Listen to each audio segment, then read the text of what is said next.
Hello everyone. इस video में discuss करूंगा फाइनल सी के एफआर सब्जेक्ट से एक very important concept, sale and leaseback transaction.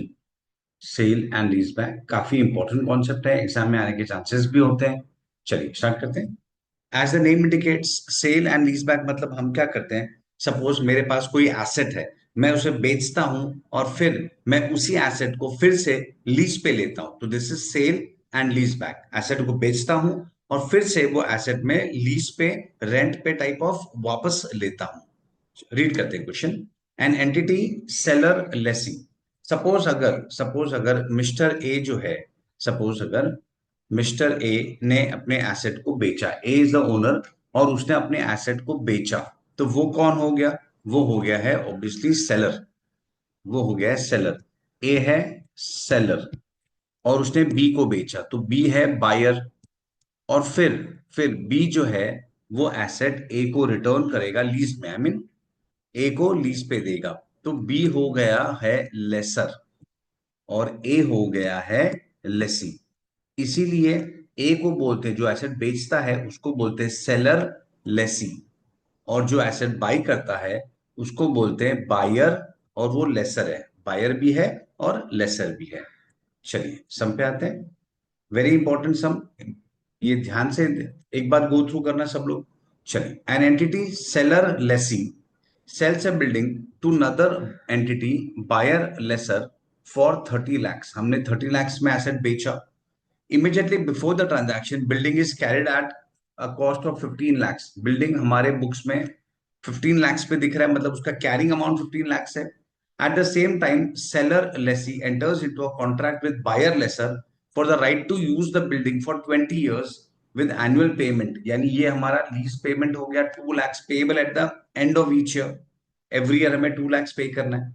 The terms and conditions of the transactions are such that the transfer of the building by seller lessee satisfies the requirement for determining when a performance obligation is satisfied in Ind AS 115 revenue from contract with customers। क्या बोल रहे हैं?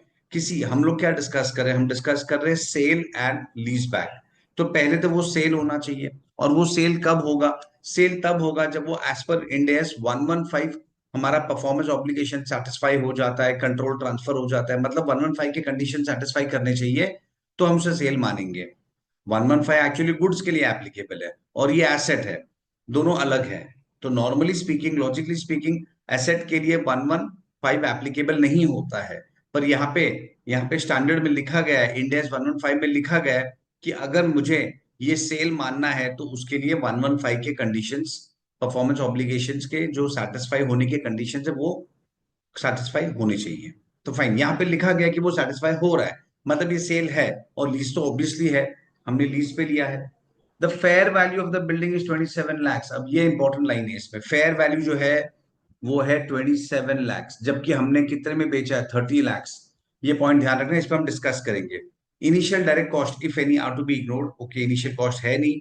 Interest rate implicit in the lease, discounting factor हमारा 12% है, which is readily determinable by the seller lessee।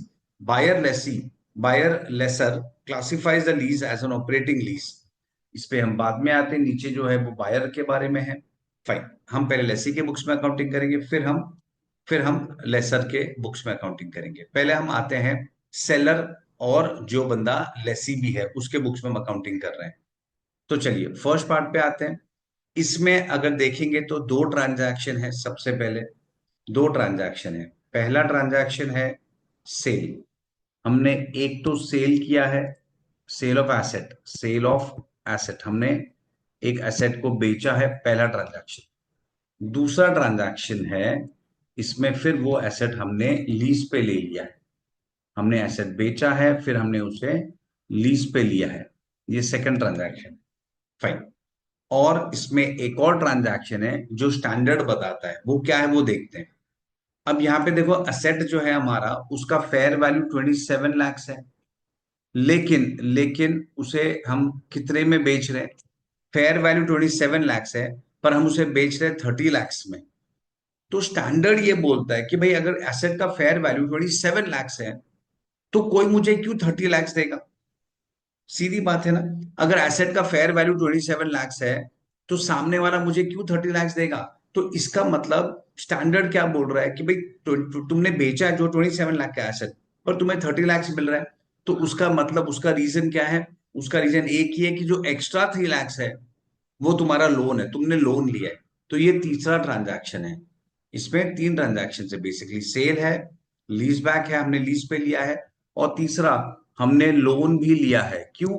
क्योंकि 27 लाख का asset बेच रहा हूं और सामने वाला मुझे 30 लाख दे रहा है, तो क्यों 3 लाख ज्यादा दे रहा है? बेसिकली वो एक लोन है, वो एक लोन है।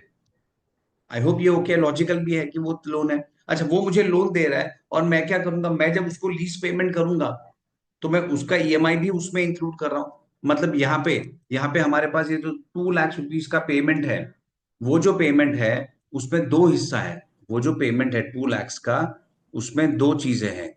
एक, मैं लीज का पेमेंट करूंगा, और दूसरा, मैं लोन का पेमेंट करूंगा। इसमें दो चीजें हैं।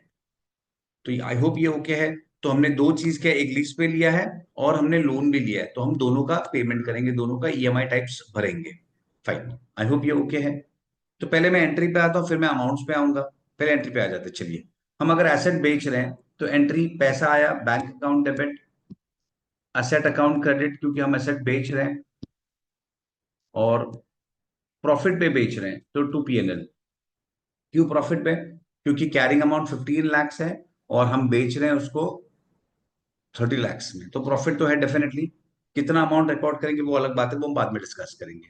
सेकंड, ये लीज है, तो एंट्री होगा ROU asset, ROU asset account debit to lease liability. चलो, ये भी नॉर्मल एंट्री है, हमने एसेट लिया है, पर आरओयू, राइट ऑफ यूज एसेट लिया है।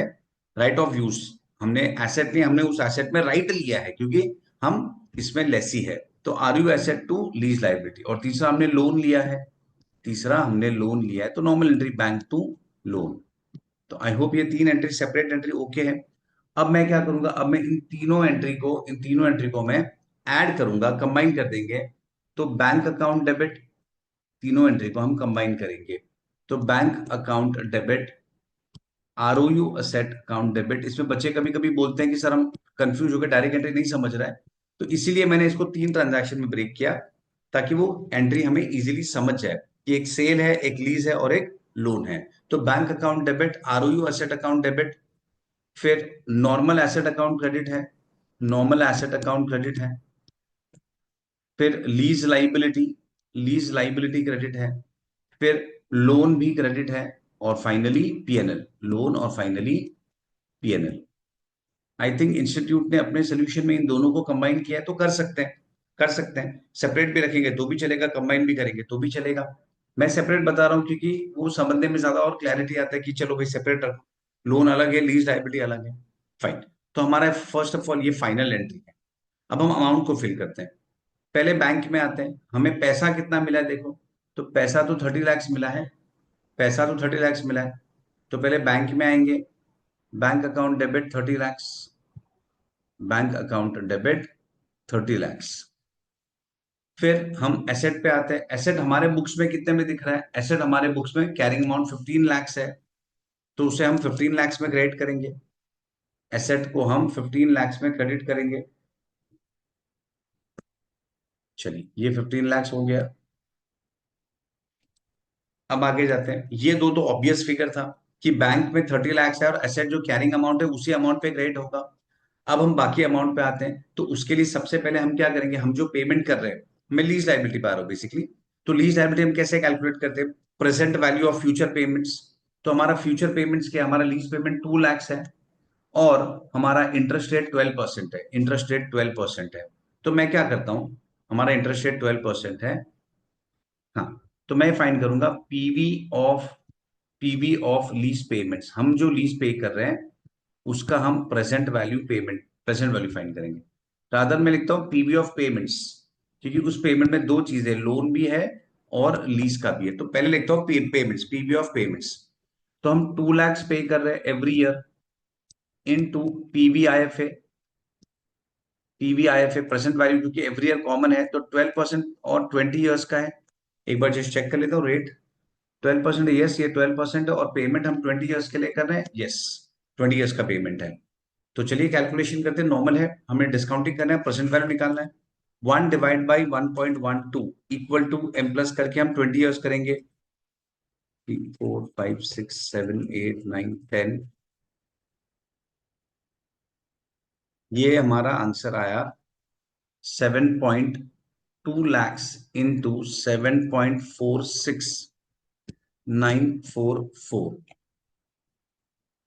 ये हमारा 944 है। ओके, इंटू 2 lakhs, तो 14 लाख, 14,93,000, 14,93,888। डेसिमल्स अलग करेंगे तो आंसर डेफिनेटली चेंज हो जाएगा। फिलहाल मैंने 5 डेसिमल्स लिए हैं, तो अकॉर्डिंगली मुझे ये आंसर आया। चलिए आगे जाते हैं। तो ये हमारा हो गया।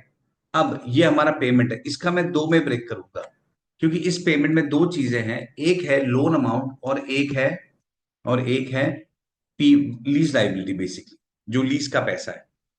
तो देखो, सबसे पहले ये जो 14 लाख है, ये तो प्रेजेंट वैल्यू है। प्रेजेंट वैल्यू मतलब ये आज का वैल्यू है, आज का। और मैंने लोन कितना लिया है आज के दिन पे? तो लोन मैंने 3 lakhs लिया है, विच मीन्स लीज लाइबिलिटी हुआ 11,93,888। I hope this is okay. मेरा जो टोटल पेमेंट है 2 लाख, उसका प्रेजेंट वैल्यू है 14,93,888। और जो लोन है वो भी तो आज का ही है, 3 लाख। इसे डिस्काउंटिंग या कुछ नहीं करना है। कभी कभार बच्चे बोलते हैं सर 3 लाख को डिस्काउंटिंग नहीं करना है, नहीं। 3 लाख तो मेरा आज का ही वैल्यू है ना, मैंने आज ही 3 लाख लिया है। तो ये ऑलरेडी प्रेजेंट वैल्यू में है, ये ऑलरेडी प्रेजेंट वैल्यू में है। तो इसीलिए हम डायरेक्टली सब्ट्रैक्ट कर सकते हैं। तो लोन है मेरा 3 लाख, लोन का वैल्यू 3 lakhs है, और लीज लाइबिलिटी है 11,93,888।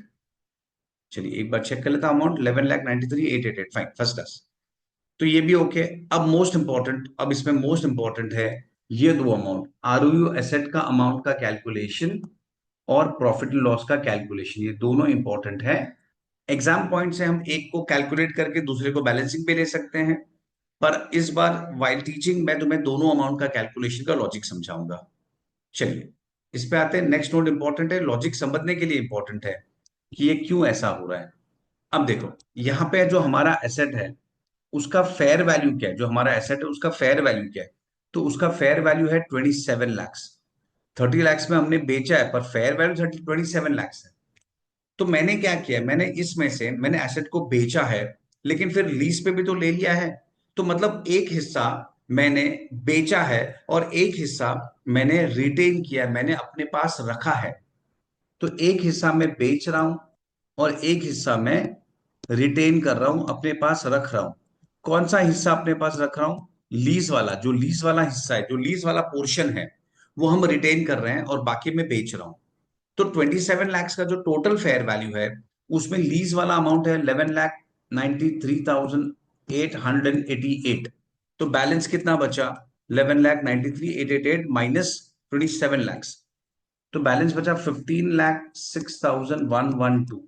अगर इसे मैं परसेंटेज में कन्वर्ट करूं, परसेंटेज में कैसे?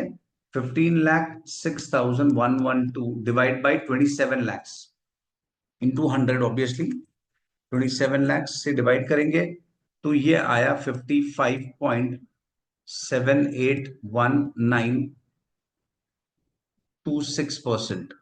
ओके, और उस तरीके से मैं इसे भी अगर कन्वर्ट करूं परसेंटेज में, तो 11,93,888 डिवाइड बाई 27 lakhs। तो जो ऑब्वियसली बैलेंसिंग ही आने वाला है, या तुम 100 माइनस करके भी कर सकते हो, 100 - 55 तो 44.218074। मैंने 6 डेसिमल्स ले लिए हैं, 44.218074, फाइन, 6 डेसिमल्स। इसका मतलब क्या हुआ है? इसका मतलब हमने ये जो हिस्सा है वो हमने हमने बेचा है, ये जो हिस्सा है वो हमने बेचा है। और ये जो परसेंटेज है, ये जो परसेंटेज वो हमने लीज पे लिया है, मतलब हमने वो रिटेन किया है। लीज पे लिया मतलब हमने वो रिटेन किया है, अपने पास रखा है। तो सिंपल है। अब ये इंपॉर्टेंट, अब यहां से आगे जाता हूं मैं, यहां से आगे जाता हूं। देखो टोटल प्रॉफिट कितना था, टोटल प्रॉफिट। पहले हम क्या करेंगे, हम पहले टोटल प्रॉफिट निकालेंगे। मैं पहले प्रॉफिट का फिगर कैलकुलेट करता हूं, फिर एसेट का फिगर। तो टोटल प्रॉफिट कितना था? टोटल प्रॉफिट हमारा है हमने 15 lakhs के एसेट को 27 lakhs में बेचा है, तो इसका मतलब प्रॉफिट है 12 lakhs। ध्यान रखना 27 lakhs, 30 lakhs नहीं, बाकी का 3 लाख तो लोन है। तो टोटल प्रॉफिट 12 lakhs है, पर क्या हम टोटल प्रॉफिट बुक कर सकते हैं? तो नहीं। रीजन रीजन ये है कि हमने टोटल बेचा ही नहीं है। हमने बेचा कितना है? हमने बेचा है 55, ये वाला पोर्शन बेचा है 55.78। हमने बेचा है 55.7819, 781926। हमने इतना परसेंट ही बेचा है। जब हमने 55.78% बेचा तो हम प्रॉफिट भी उतना ही रिकॉर्ड करेंगे। तो 12 lakhs इंटू 55.781926%। तो इन शॉर्ट हम प्रॉफिट रिकॉर्ड करेंगे 6,69,383। हम इतना प्रॉफिट रिकॉर्ड करेंगे 6,69,383। तो चलिए प्रॉफिट पे आते हैं। 6,69,383। देखिए, ये मैं फिर से बताता हूँ एक बार, ये प्रॉफिट किस तरीके से कैलकुलेट किया है। ये सब में सबसे इंपॉर्टेंट पार्ट है हमारा ये वाला वर्किंग नोट, जो हमें बताता है हमने कितना पोर्शन बेचा है और कितना पोर्शन रिटेन किया है। तो टोटल फेयर वैल्यू 27 lakhs है, उसमें से जो टोटल फेयर वैल्यू 27 lakhs है, ये वाला फिगर, उसमें से मैंने रिटेन कितना किया है और लोन सो बेचा कितना है वो देखना है। तो रिटेन हमने किया 11,93,888, जो लीज वाला हिस्सा है, जो हमने अभी कैलकुलेट किया था 11,93,888, वो हमने हमने रिटेन किया है। तो बाकी हमने सेल किया है। तो 15 lakh as a percentage of 27 lakh कितना हो गया? 55%। और 11 lakh as a percentage of 27 lakh कितना हो गया?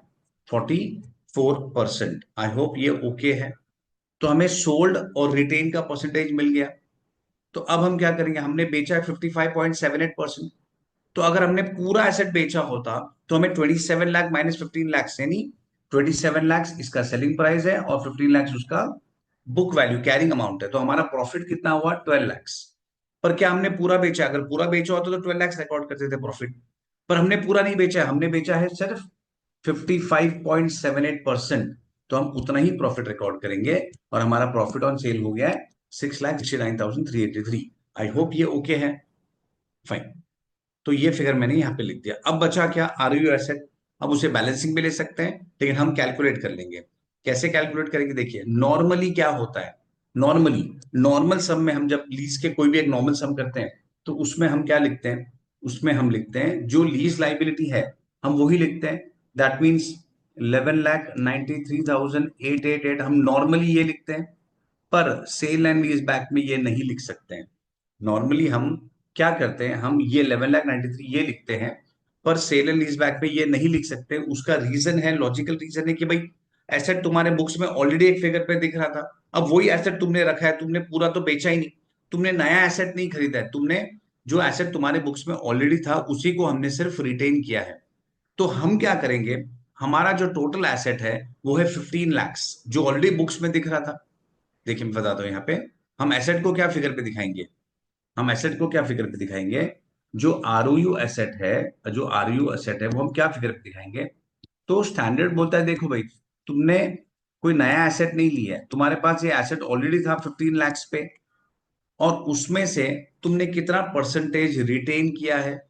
तो तुमने 44% ये वाला रिटेन किया है। तो उतना एसेट बुक्स में दिखा दो, 44.218%।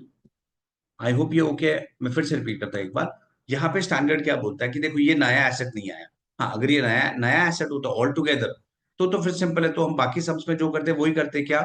हम 11,93,888 ये वाला फिगर ये यहाँ पे लिख देते हैं। पर इस सब में ऐसा नहीं चलेगा। क्यों नहीं चलेगा? क्योंकि ये एसेट हमारे बुक्स में ऑलरेडी दिख रहा था 15 lakhs में। तो अभी हम क्या करेंगे? हम ये बोल रहे हैं देखो 15 lakhs का एसेट दिख रहा है, और उसमें से तुमने तो 55.78 बेचा है, तो 44.21 रिटेन किया है।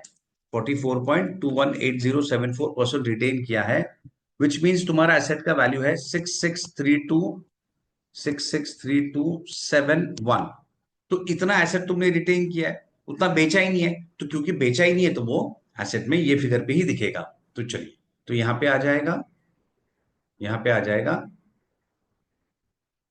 6,63,271।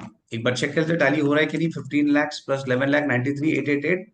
अगर बूस्ट इट सीम्स के टैली हो रहा है, पर अगर नहीं भी हुआ तो वो पॉइंट का डिफरेंस है, तो हम कुछ किसी भी एक चीज को बैलेंसिंग करके एडजस्ट कर देंगे। 663271, ये टैली हो रहा है क्योंकि मैंने छह छह डेसिमल लिए थे, इसे टैली हो गया। और अगर तुमने 4 डेसिमल लिए या एग्जाम में 4 डेसिमल स्पेसिफाई किए होंगे, तो माइट भी हम पीएनएल को बैलेंसिंग लेके एडजस्ट कर सकते हैं, थोड़ा बहुत जो भी एडजस्टमेंट होगा। आई होप ये पार्ट समझा है। तो ये जो मैंने मार्क किया येलो में, जो मैंने रेड में लिखा है, वो दो फिगर इंपॉर्टेंट है, बाकी फिगर्स तो बहुत सिंपल थे। हमने क्या डिस्कस किया कि बैंक में तो देखो 30 लाख ही आना है, बैंक में 30 लाख से आएगा, एसेट तो 15 लाख का जाएगा क्योंकि उतना क्या एसेट गया है। लीज लाइबिलिटी हमने प्रेजेंट वैल्यू के टर्म्स में निकाला तो 11,93,888 आया, जो हमने कैलकुलेट किया। लोन 27 लाख और 30 लाख का डिफरेंस है।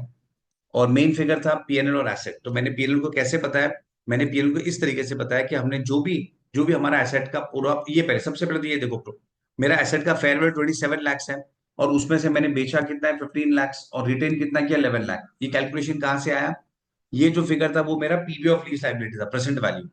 तो ये हमने कैलकुलेट किया था पहले, और ये हमें बैलेंसिंग मिला। तो 15 lakh as a percentage of 27 lakh हमें मिला 55%, and 11,93,000 as a percentage of 27 lakh मुझे मिला 44%। तो इस तरीके से हमें ये दोनों फिगर मिल गया। तो हमें पता चला कि हमने 55.78 बेचा है, तो जितना बेचा उतना ही प्रॉफिट बुक करोगे। तो अगर पूरा बेचा होता तो 12 लाख प्रॉफिट होता, पर हमने तो 55% ही बेचा है, इसीलिए 6,69,000 का हम प्रॉफिट बुक करेंगे।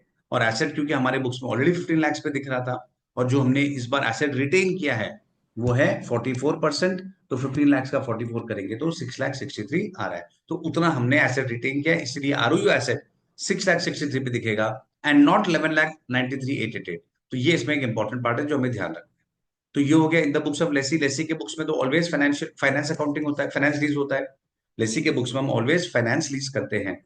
अब हम आते हैं लेसर के बुक्स में। लेसर के बुक्स में दोनों पॉसिबिलिटी होता है, फाइनेंस लीज भी हो सकता है और ऑपरेटिंग लीज भी हो सकता है। तो जो लेसर है, अब हम उसके बुक्स में एंट्री पास कर रहे हैं। तो लेसर के बुक्स में it is pretty simple. Lessor के बुक्स में इट इज प्रीटी सिंपल, यहाँ पे दिया गया था कि लेसर के लिए ये एक ऑपरेटिंग लीज है। तो देखिए, तो लेसर के लिए ऑपरेटिंग लीज है, मतलब उसने जेन्यून रेंट पे दिया है। तो सबसे पहले तो उसने एसेट खरीदा है, और उसने पेमेंट किया है 30 लाख। उसने पेमेंट किया है 30 लाख, तो बैंक अकाउंट क्रेडिट होगा 30 लाख।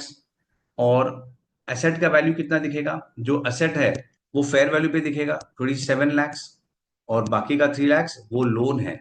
वो लोन है, तो loan to so and so, जो भी पार्टी का नाम है, हम लोन करके उसे बता देंगे। तो लेसर के बुक्स में तो आई होप सबको समझा होगा, बहुत बेसिक एंट्री है। एसेट परचेज किया तो एसेट टू बैंक, और लोन दिया है तो loan to bank, that's it, done. ये सिंपल है। तो ये पार्ट हो गया। अब एक लास्ट पार्ट बता देता हूँ, तो ये सब ओवर हो जाएगा। उसमें क्या है, देखिए अभी हम जो टोटल पेमेंट कर रहे हैं वो 2 लाख का रेंट पेमेंट कर रहे हैं। हम टोटल पेमेंट 2 लाख का कर रहे हैं। पर ये जो पेमेंट है वो दो पार्ट है, एक इसमें लीज का पेमेंट है, और दूसरा इसमें लोन का पेमेंट है। तो अगर हमें इसे डिवाइड करना है तो हम किस तरीके से डिवाइड करेंगे, जो उनका फेयर वैल्यू है, लोन का फेयर वैल्यू 3 लाख है और लीज का फेयर वैल्यू 11,93,888 है। तो उनके रेशियो में, मतलब जो लोन अमाउंट है 3 लाख और जो लीज अमाउंट है 11 लाख, हम उसके रेशियो में डिवाइड कर रहे हैं। इन शॉर्ट हम इस रेशियो में डिवाइड कर रहे हैं, 11,93 और ये 3 लाख, ये जो रेशियो है उस रेशियो में डिवाइड कर रहे हैं जो उनका प्रेजेंट वैल्यू है। तो चलिए इसको डिवाइड करते हैं। तो 2 लाख डिवाइड बाई 14,93,888, और इनटू 11,93,888, तो ये वैल्यू हमें आया 1,59,836। और अगर हम बैलेंसिंग लेंगे तो 40,164, मतलब 40,000 लोन का पेमेंट होगा और 1,59,836 लीज का पेमेंट होगा।